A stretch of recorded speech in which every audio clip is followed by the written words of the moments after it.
Unang-una guys, kung meron kayong mga Google Chrome, pupunta po kayo dito sa Google Chrome ninyo, or pwede din naman guys sa Google, i-search nyo lang yung engine and then i-type ang www.bir.gov.ph and then search, click nyo yan. And then pagka nandito na kayo guys sa homepage nila or sa interface ng Bureau of Internal Revenue, hanapin natin dito yung OROS.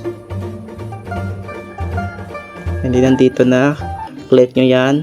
Ito guys, step by step kung paano po tayo mag-apply ng TIN ID through online registration.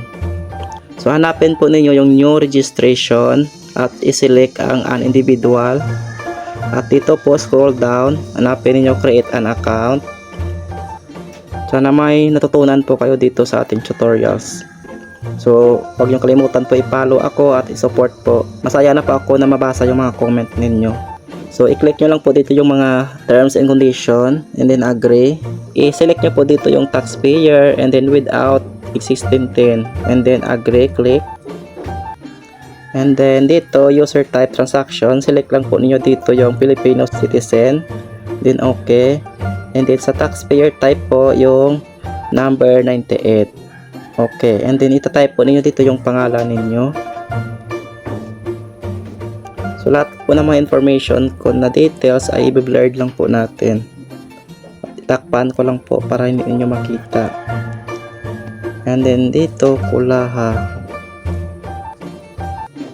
yung apelyido. At yung meron po kayong suffix, ilalagay po ninyo. Pagka wala, okay lang din po. And then birth ninyo po. Ito guys, sample lang kasi nga meron naman akong account. Kakagawa ko lang din.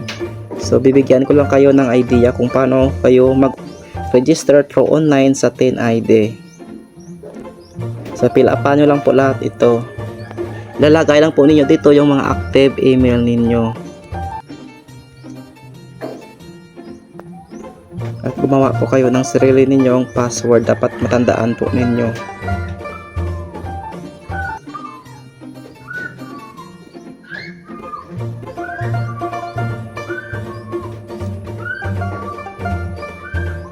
Kapag tama po lahat yung password ninyo at yung confirm password, click po ninyo to I'm not a robot, check ninyo, and then registered.